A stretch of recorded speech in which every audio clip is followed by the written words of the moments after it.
Hello everyone, welcome back Saddam Khan physical education classes के ऊपर। आज हम बात करेंगे बहुत ही महत्वपूर्ण एमसीक्यू प्रश्न के ऊपर जो हमारी आगामी परीक्षाओं के लिए बहुत ही महत्वपूर्ण है। तो चलिए वीडियो शुरू करते हैं। आज का पहला प्रश्न हमारा है, the national game of India is. Bharat का राष्ट्रीय खेल है, ठीक है। ऑप्शन दे रखा है यहाँ पर क्रिकेट, फुटबॉल, हॉकी और बैडमिंटन। तो यहाँ पे जो आपका राइट आंसर है वो यहाँ पर है हॉकी। हॉकी हमारा राष्ट्रीय खेल है। आगे चलते हैं, प्रश्न नंबर दूसरा देखते हैं। A long distance runner must consume more quantity of, ठीक है। एक लंबी दूरी के धावक को अधिक मात्रा में उपयोग करना चाहिए, ठीक है। ऑप्शन दे रखा है वसा, miss fat, protein, carbohydrate, minerals, ठीक है। तो यहाँ पे जो राइट आंसर वो है आपका यहाँ पर आंसर नंबर 3 कार्बोहाइड्रेट, ठीक। यहाँ पे मैंने इंग्लिश और हिंदी दोनों में लिख रखा है ताकि जो इंग्लिश वाले स्टूडेंट हैं उनको अच्छे से समझ में आ सके और हिंदी वाले जो स्टूडेंट हैं उनको भी अच्छे से समझ में आ सके, ठीक है। आगे चलते हैं, प्रश्न नंबर 3 देखते हैं। रंगास्वामी कप इज़ अवॉर्डेड इन, ठीक है। रंगास्वामी कप दिया जाता है, किस खेल में रंगास्वामी कप दिया जाता है? आइए ऑप्शन देखते हैं पहले। हॉकी, फुटबॉल, क्रिकेट और वॉलीबॉल। तो यहाँ पे आपका राइट आंसर है वो है हॉकी। रंगास्वामी कप हॉकी से रिलेटेड। नंबर 4 देखते हैं। How we get injured in games, ठीक है। खेल में हम कैसे पीड़ा प्राप्त करते हैं, मतलब खेल में हमें चोट कैसे लगती है उसके बारे में यहाँ पूछ रहा है। तो ऑप्शन देखते हैं। असावधानी वाली आदतें, दूसरा दे रखा है यहाँ पर ऑप्शन बिना आराम की लंबी अवधि तक प्रशिक्षण, ठीक है। तीसरा ऑप्शन दे रखा है जब खेल के नियमों का पालन नहीं होता, और चौथा दे रखा है यहाँ पर अति आत्मविश्वास। तो यहाँ पर जो राइट आंसर है वो आंसर नंबर यहाँ पर 3 है। जब खेल के नियमों का पालन आप नहीं करते हैं उसी के कारण आपको यहाँ पर चोट लगती है खेल में, ठीक है। अगला प्रश्न हम देखते हैं, प्रश्न number 5। The weight of basketball is. यहाँ पे बास्केटबॉल का भार पूछ रहा है।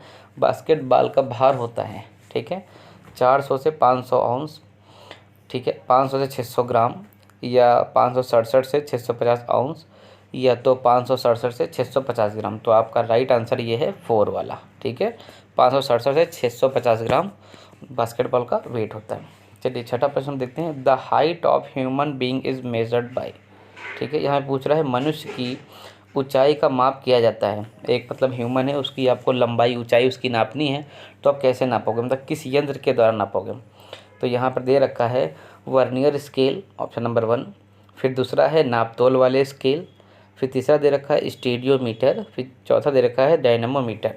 तो आपका राइट आंसर नंबर 3 है। यहाँ पर स्टेडियोमीटर के द्वारा ही हम किसी भी व्यक्ति की हाइट नापते हैं, ठीक है।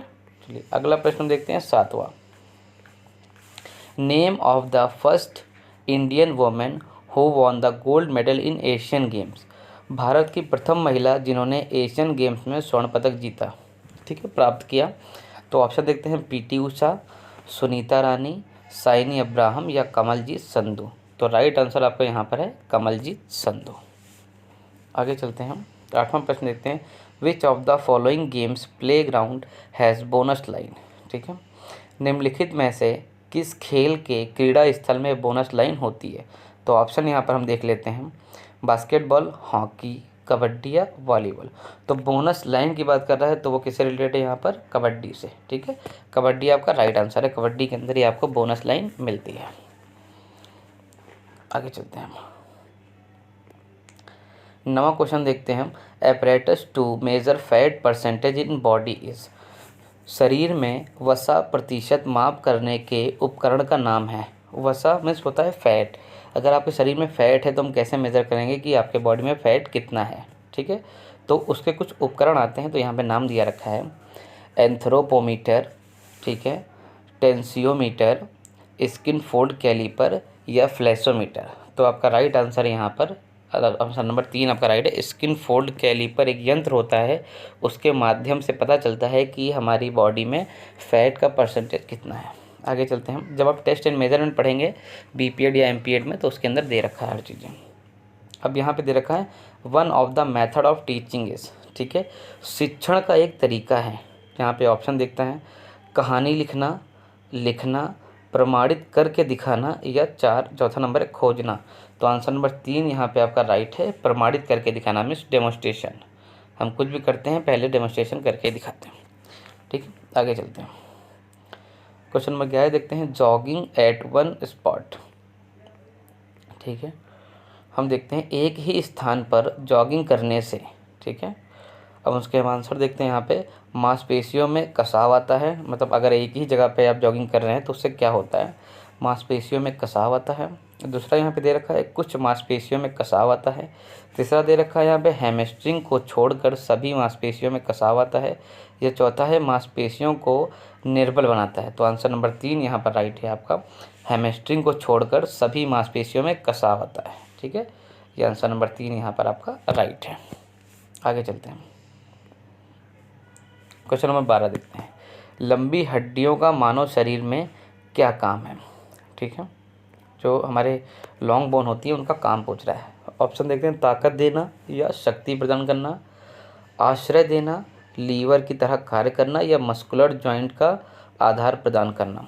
तो यहाँ पे आंसर नंबर 3 यहाँ पे आपका राइट है, लीवर की तरह ये कार्य करती हैं। और जो छोटी बोन जो होती हैं, छोटी हड्डियाँ होती हैं, वो हमें ताकत प्रदान करती हैं। आगे चलते हैं। यहाँ पे दे रखा है during muscular contraction if there is no change in the size of muscle this contraction is said. ठीक है, मांसपेशियों के सिकुड़न के समय अगर मांसपेशियों के आकार में कोई परिवर्तन नहीं हो तो इस सिकुड़न को कहते हैं। मतलब कोई एक एक्सरसाइज आप कर रहे हो और मसल्स में कोई भी सिकुड़न नहीं हो रही है तो वो एक्सरसाइज को क्या कहेंगे। ठीक है, आपका राइट हम आंसर देखते हैं यहाँ पे, आइसोमेट्रिक, आइसोटोनिक, आइसोकाइनेटिक या काइनेटिक। तो यहाँ पर आइसोमेट्रिक जो है वो आपका राइट आंसर है। ठीक है, आइसोमेट्रिक में क्या होता है कि आप एक बॉडी को वहाँ पर एक जगह पे आपने होल्ड किया है। ठीक है, और कोई भी मूवमेंट नहीं हो रहा है पर वो एक्सरसाइज आपकी हो रही है, उतनी जो मसल्स है वो आपकी डेवलप हो रही है। ठीक है, तो वो आइसोमेट्रिक एक्सरसाइज होती है। आगे चलते हैं। अब हम यहाँ पर अपना अगला प्रश्न देखते हैं, 14वां प्रश्न देखते हैं, the position of India in first Asian games was. प्रथम एशियन गेम्स में भारत का स्थान था, पहला स्थान था, दूसरा स्थान था, पांचवा स्थान था या तीसरा स्थान था। तो आंसर यहाँ पर आपका दूसरा यहाँ पर राइट है, आंसर दूसरा यहाँ पे आपका राइट है, दूसरा स्थान था। ठीक है, आगे चलते हैं। For the good health which types of exercise are necessary. ठीक है, अच्छे स्वास्थ्य के लिए इनमें से किस प्रकार का व्यायाम आवश्यक है। यहाँ पे दे रखा है हल्का, कठिन, मध्य प्रकार या नियमित, रेगुलर। ठीक है, तो आंसर यहाँ पर 4 आपका राइट है, नियमित। अगर आप रोजाना एक्टिविटी करते हैं तो आपका स्वास्थ्य क्या रहेगा, हेल्थी रहेगा। आगे चलते हैं हम 16वां प्रश्न देखते हैं यहाँ पर, in human body fartlek training method develop. एक फार्टलेग ट्रेनिंग होती है। ठीक है, यहाँ पे क्वेश्चन पूछ रहा है मानव शरीर में फार्टलेग ट्रेनिंग विधि से विकसित होता है, तो उससे क्या विकसित होता है। ठीक है, उसको देखते हैं। यहाँ पे गति, सहनशीलता, ताकत या चपलता। तो आंसर यहाँ पर आपका बी यहाँ पे राइट है, सहनशीलता, इंडोरेंस डेवलप होता है, उसको स्पीड प्ले के नाम से भी जानते हैं फार्टलेग ट्रेनिंग को। 17वां प्रश्न है, the technique to swim fastest is. ठीक है, आगे देखते हैं हम, तीव्रता से तैरने की तकनीकी, मतलब तेज़ तैरने की तकनीकी कौन सी है यहाँ पर, best stroke, butterfly, free style या बैक स्ट्रोक। तो यहाँ पे आंसर सी आपका राइट है, फ्री स्टाइल, फ्री स्टाइल। ठीक है, आज की वीडियो यहीं पे समाप्त होती है, मिलते हैं एक नई वीडियो के साथ, तब तक के लिए जय हिंद, जय भारत।